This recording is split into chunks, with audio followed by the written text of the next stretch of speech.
So I've started this series, The Great Work of Your Life, and last week I talked about, and what is the great work of your life, by the way, is what we talked about, is the great work of our life is to live our Dharma, to live our sacred calling, to live what we are here to be. As simple as that. But what happens is, we get stuck, right? We get stuck, you knew this was coming, we get stuck by putting our folding chair at the intersection of doubt. Remember that from last week? Here it is right here. We get stuck because we have this urge to do or be a particular thing, but we get scared or we get unsure. And we're afraid to lift this foot, to go over here to this foot, and we're stuck. We're stuck in the folding chair. And I mentioned some of us have been here for a while, and we think it's getting comfortable, but we all know folding chairs are not comfortable for a long period of time. They're really not.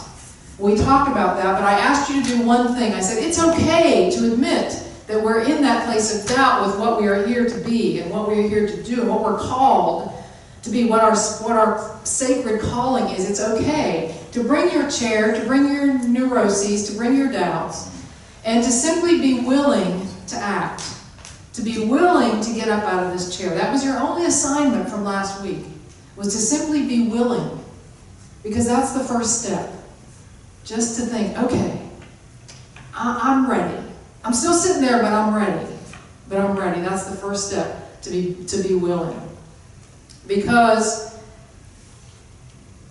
we can't move unless we have that willingness first.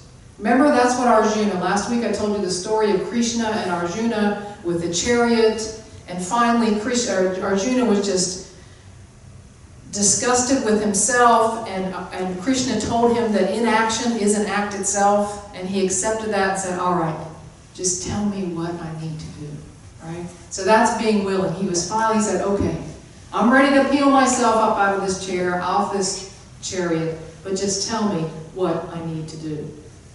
Well, the first pillar in the great work of your life, to be able to get up out of this chair, is simply this. Look to your Dharma. It's confusing, isn't it? Because I just told you were stuck with your Dharma. Look to your Dharma. Well, let's go in just a little bit further about what this Dharma is, okay? Maybe a refresher, but maybe a little deeper than we went last week. Here's what Koch says about Dharma. Dharma is the essential nature of your being. It is the sum of your particular qualities and characteristics, and the manner in which you conduct yourself in big things and small things. It refers to the peculiar and idiosyncratic qualities of each being. Those very essential and particular qualities that make you, you.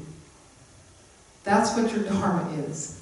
It's all those things about you, through you, that makes you, you. Are you still confused? Y'all look really confused. Here's the thing. You've got to believe you have a Dharma. You've got to believe you have a sacred purpose. You've got to believe that you are unique and magnificent and essential. You've got to believe that. In order to get up out of this chair, you've got to believe that the gift you have is essential. Otherwise, what's the point?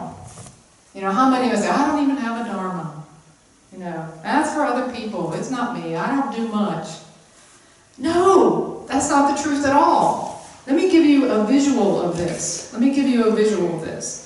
it's a visual that is portrayed in this thunderbolt god from the ancient Vedic scriptures called Indra. Now, Indra lived, word had it, in the clouds at a peak above the clouds on Mount Meru, the most sacred mountain in Hindu tradition. It was considered to be like the center of the world, just a place for a great god to reside, right? And around his celestial home, Indra had flung a vast net, a web stretching out infinitely in all directions. Each vertex or node of this net was held together by a glittering jewel. There were infinite nodes, and so there were infinite jewels. So what does this mean? Well, just this. Each gem in the net represents a human soul. And though each of these jewels is unique and has its own fingerprint, or soul print, I would say, it also reflects in its polished surface the image of every other jewel. Each jewel in Indra's net represents both itself as a particular jewel and at the same time the entire net and web. So any change in one gem would be reflected in the whole. Every object in the world is not merely itself, but involves every other object. And therefore, it is the sacred duty of every individual soul to be utterly and completely itself, to be that jewel at that time, in that place, and to be that jewel utterly. I'm talking about you, and I'm talking about me.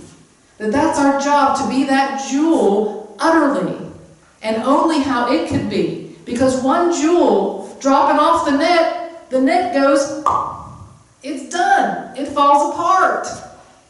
So this idea that there is a small or insignificant way of being, that our Dharma is not very significant at all, is just not true. Whatever our Dharma is, whatever our calling is, whatever our sacred purpose is necessary for the whole to survive even. We've got to believe that to be able to get out of this chair. So how do I become and how do I look to my Dharma? I've got to believe in the largeness of the smallness. And that card you got in here? Oh. That's all right. It was tough.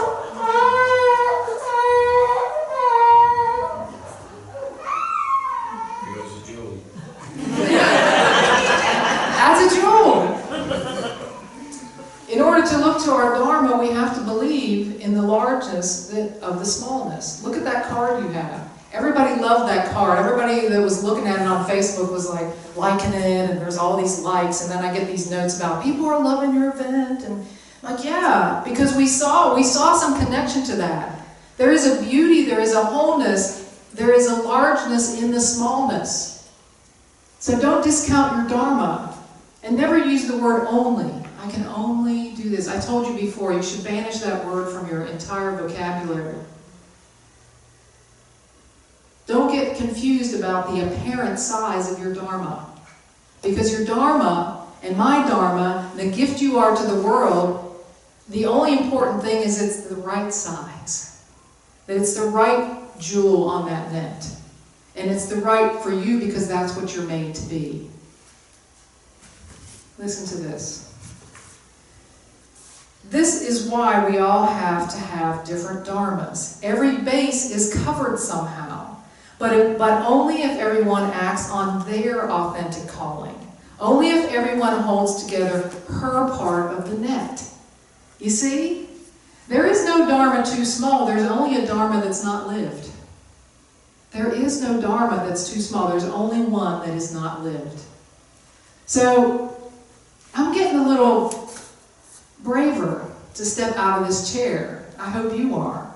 There's no Dharma that's too small, and you are essential in it. To see the largeness in the smallness. Because you know what? We don't have to be on the front page. We don't have to win an Emmy or a Tony or an Oscar or be the president or whatever or be your hero, the person that's your hero. That's not the person and the only person with an important Dharma. We all are. Each of us to hold that net together. So when I was thinking about this, I was thinking about the guy that picks up our trash. And he is the happiest man picking up trash that I have ever seen. He has like this big stride, and he's always smiling, and he'll bring two carts together, and he'll see there's only one bag in there, and he'll put it in the other, and he's getting the other two guys, not so much. But this guy, he's like the happiest trash man that I have ever seen. And I was thinking, you know what? He is living his Dharma. He's probably riding that truck thinking, I'm cleaning up this mess. This is the greatest job in the world. These people, they're putting all this trash out, but they don't know I'm the one making it happen. I'm taking it to the dump. We're getting this mess cleaned up. I'm contributing to the cleanliness of the world and the planet. I think that's what he thinks about. Because he is just smiling. He is living what he is made for. And his job just so happens to be picking up the trash. I think that's true. I think that's true about him. You knew who I'm talking about, Renee. You've seen him live. You used to see him in our neighborhood. He's like a happy man. If you give that man a cup of water, oh my gosh, it's as if you gave him a jewel itself. There is no dharma too small. Only one that is not lived. Let's remember that. So what's next? What's the next principle in this? Look to your dharma. And the next principle is this. You've got to trust your gift. You've got to trust whatever the gift is. You can't argue with it. Okay? You've got to trust. Because you know what? We don't all start out, for instance, with people trusting in the gift we have. If you remember when you were a little kid, I remember when I was a little kid, the thing that I wanted to play all the time, I wanted to be the teacher. Yeah. Well, it was a long circuitous path to get to this point. But I didn't have anyone, no one saw that in me and nurtured it in me. No one said, oh yeah, you could be the greatest teacher. And, but if you read this book, and those of you who are reading this book, you should read the story about Jane Goodall in here. When Jane Goodall was 4 years old, she lived on the farm, and she was so interested, and she wanted to know, how in the world did an egg come out of a hen? She was baffled by that. She had to know. And so one day she said, I'm going to go in that chicken coop and figure it out. So she waltzes in there. Well, all the hens leave, right? Because she comes in. She's 4 years old, and she thinks, well, listen, I got to be the first one in there. Because when I walked in, they all went out. I got to be the first one. So what does she do? 4 years old, she goes in the chicken coop, and she waits till the hen comes in. And she waits, and she waits. And finally the hen comes in, and she sees how the egg came out of this hen. And she was so excited. But by that time, she had been gone from the house for quite a few hours.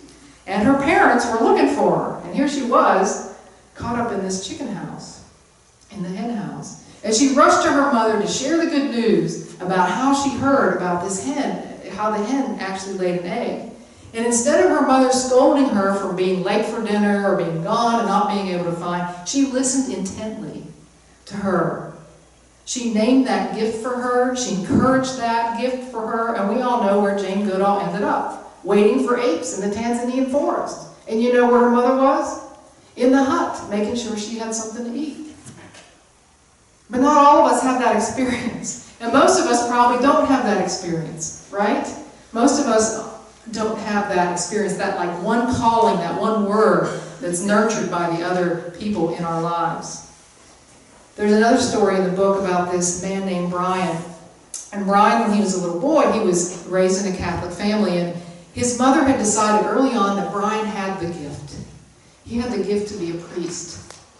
And so she would say it over and over, oh, my boy has the gift, he's going to be a priest, he's going to be a priest. Well, you know what Brian did when he was a young little boy?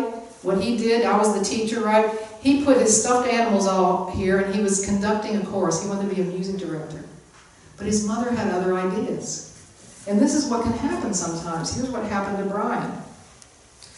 So he would go in and talk to Sister Mary Joseph at his school about this because he was conflicted. He knew what his dharma, his calling was, but his mother said his gift was to be a priest.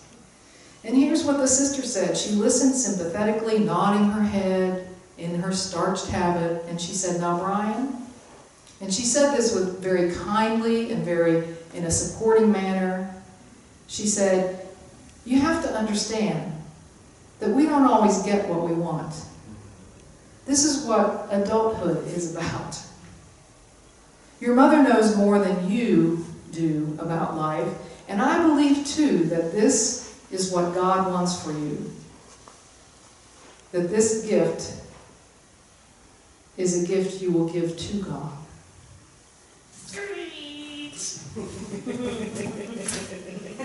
Right? Here's this little boy. And he doesn't have all these words that we're talking about today. and he went on to become a priest. And in his 40s, he was still conflicted about this dharma, about this calling to be a music director. And finally, if you read the book in a later story, he finally has the courage to get up out of that chair and to be a music director and to leave the priesthood, even though he was a really good priest. There was nothing wrong with what he was doing. Remember last week I talked about the aim? The aim can be just a little bit off. It doesn't mean he was bad at what he was doing, but he didn't have that sparkle in his eye. He didn't have that joy and happiness, that grounded kind of love for life, being a priest. But he did when he became a music director. We've got to trust in the gift. We've got to trust our own self in the gift. In 2013, I had a church up in Durham, and it was my first ministry. And I thought, I was pretty excited. I was kind of nervous too, but it was, I think I recognized it as my dharma. I probably didn't call it that at the time, but I was very excited about it, and we were going to move to Durham, Renee and I, and in less than a year, I ended up helping them close that church. I was like, whoa. Here you are, stepping off this chair and stepping into your dharma, right? But I'll tell you what, I left one foot in my previous job too, so I was working the ministry, and I was working as an energy manager, and I was working here. I wasn't quite committed to it, but it was what you might call a failure. I mean, it wasn't a colossal failure, but it didn't work out the way I wanted it to work out. I came back to Wilmington. It was tough. I didn't think I was upset about it till the next day, and I was crying. For 2 days, I just cried. It was that grieving of loss. And I became the minister, the interim minister at Unity of Wilmington. But I knew I didn't want to be the full-time minister there, so I didn't apply for the job, so I finished that. And then I took a job with the school district as a project manager. It doesn't even sound right coming out of my mouth. You're looking at me like, why did you do that? Well, Renee and I talked about it. I said, okay, in this interim time, maybe we could just have one, Paula, you could just have one job, because I always have like 5 jobs. The first day, I knew it wasn't for me. It took 6 months before I handed in my resignation and said, I just can't do this anymore. Sometimes that's the way it is with Dharma. That's just the way it is. Listen to this. Failure is a great part of all, is a part of all great Dharma stories. Really, except maybe Jane Goodall. Okay, I'm sure there were some lumps and humps and speed bumps in her road also. And great Dharma failures do not just happen early in life. They routinely happen throughout life. We only know who we are by trying on various versions of ourselves. Think about that. We only can know who we are by trying on, some of us, various versions of ourselves. We try various dharmas on to see if they fit. They're like, how do I look in this? And say, oh, it looks cool. Yeah, this is good. Or, yeah, no way. Right? 6 months, no way. But it clarifies us when we try on those different outfits. It clarifies for us what makes our eyes sparkle, where it is that we feel just totally planted in the right spot.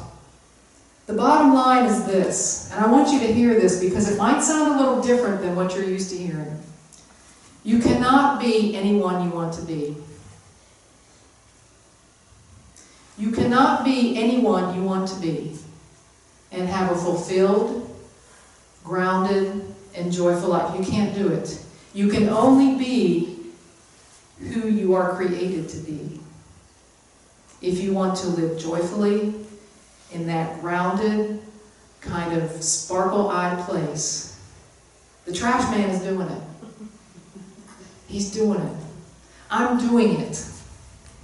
If your eyes aren't sparkling, if you don't love what it is, keep trying it on. Because you can only successfully be, and I want to define success as happy, grounded, satisfied to the core, fulfilled. You can only be that if you express all you are here to be. Only that person. So it's a little bit different than maybe we've heard. Sure, you can become anything you want to do, anything, you can do anything you want to do, but you can only become who you are meant to be if you want to lead a fulfilled life, an exquisite life, one that is enriching and that kind of somebody who can dance up here like this and with all you laughing, I'm like, I don't care. Because it's like, this is it for me. That's what you should be able to do if you're living your Dharma. So the third principle is this, last one. As we look toward our Dharma, look to your Dharma, and that is to listen for the call of the times. To listen for the call of the times. Why is that important? Why is it important that we listen to the call of the times? Well, here's the main reason for it. The main reason for it is you are not here to express your Dharma only for your own personal satisfaction. Sorry, it's not just about you. Think about the net. Think about the net. We are here to express the gift that we are for the common good, for more than just ourselves. It's not just about us. The net would fall apart if that was the truth. We are here for the common good. And so we are to listen to what we are to be aware and woke up to what's happening around us. That's what it's about. I have a feeling, Tammy, that was part of why you are where you are. To be woke up with what's in front of you. Right? So some of you might know or not, if you read my blog, you do, that the 20th anniversary of the death of Matthew Shepard was October 12th. You remember Matthew Shepard was abducted, beaten, and hung on a fence post outside of Laramie, Wyoming, to die. He hung there for more than 18 hours before somebody found him, and he died a couple days later. His parents, Judy and Dennis, started a foundation called the Matthew Shepard Foundation. Now tell me, if anyone deserved the pass on fulfilling their Dharma, maybe it would be those two. I mean, to be cut to your knees because your son was killed in that manner. But no, they responded to the times, you see. I think it's a perfect example of responding to the times. They started this foundation that empowers individuals to embrace human dignity and diversity through outreach, advocacy, and resource programs. We strive to replace hate with understanding, compassion, and acceptance. Oh my gosh, to erase hate. Is there nothing more timely than to have that as your mission, to erase hate, that out of this heinous act of their son being taken from them for the crime of being gay, that they would find in themselves the Dharma that says our job is to erase hate. That is the answering the call of the times. Because, see, sometimes some of us might say, well, I know what my Dharma is. It's been my Dharma all my life. Well, my question is it making your eyes sparkle today? Is it the call of the times that brings that out? Or are you stuck in this chair and not even realizing it?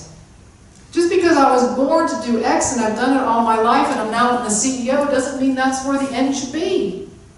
Maybe it's time to respond what's happening in front of you to get that sparkle back, to get that place back, to bring yourself into that woke up place where you recognize how you are to feel your Dharma today. Today.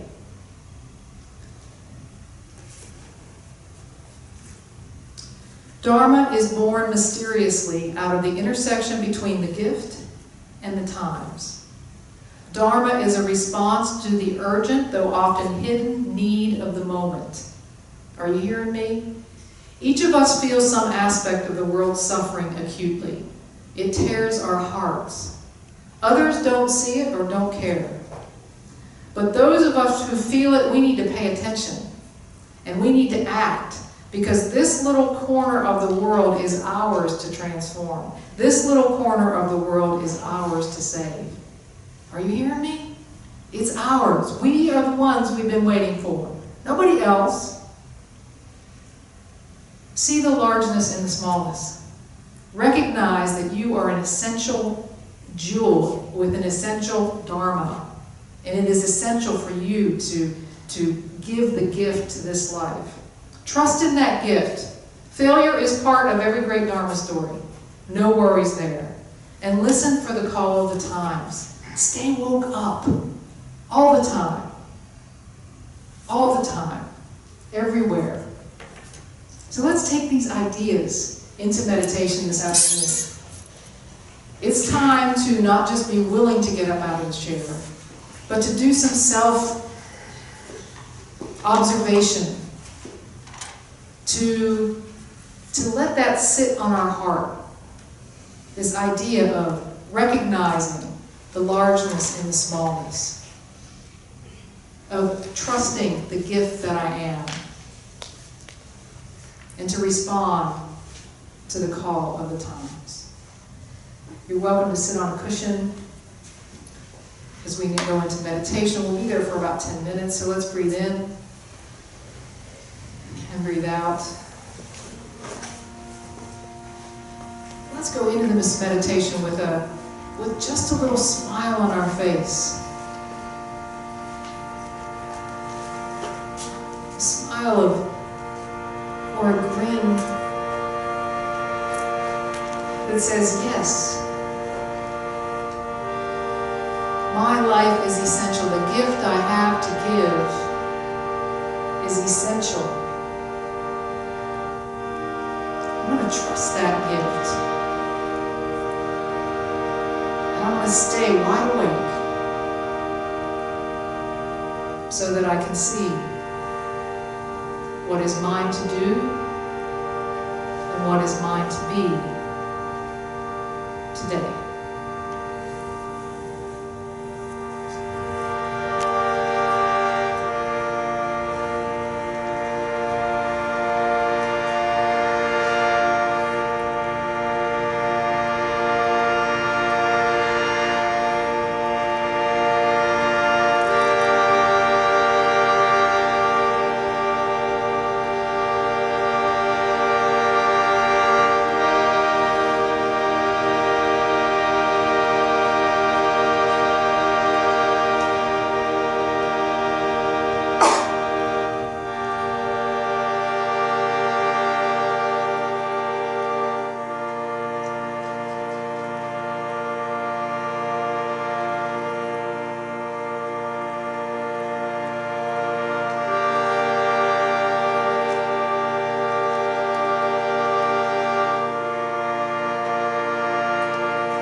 breathing out. Surrender to the moments. Trust in all that is. Free your soul. Free your mind. Allow life to unfold. Trust the process. Immerse your soul in spiritual growth. Take wisdom from the trees. Be rooted. Stand tall. Allow the ebbs and flow to shake you. Tend to your garden. Take wisdom from the moon. Feel each cycle. Know your darkness.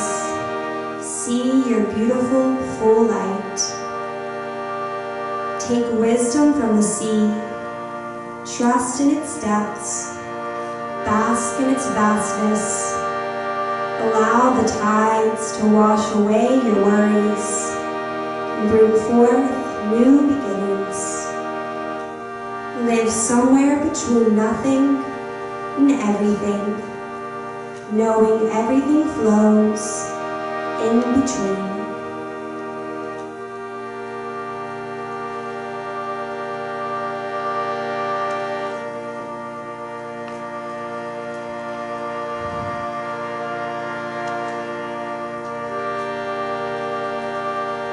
So I invite you to begin to open your eyes, to be grateful for this time spent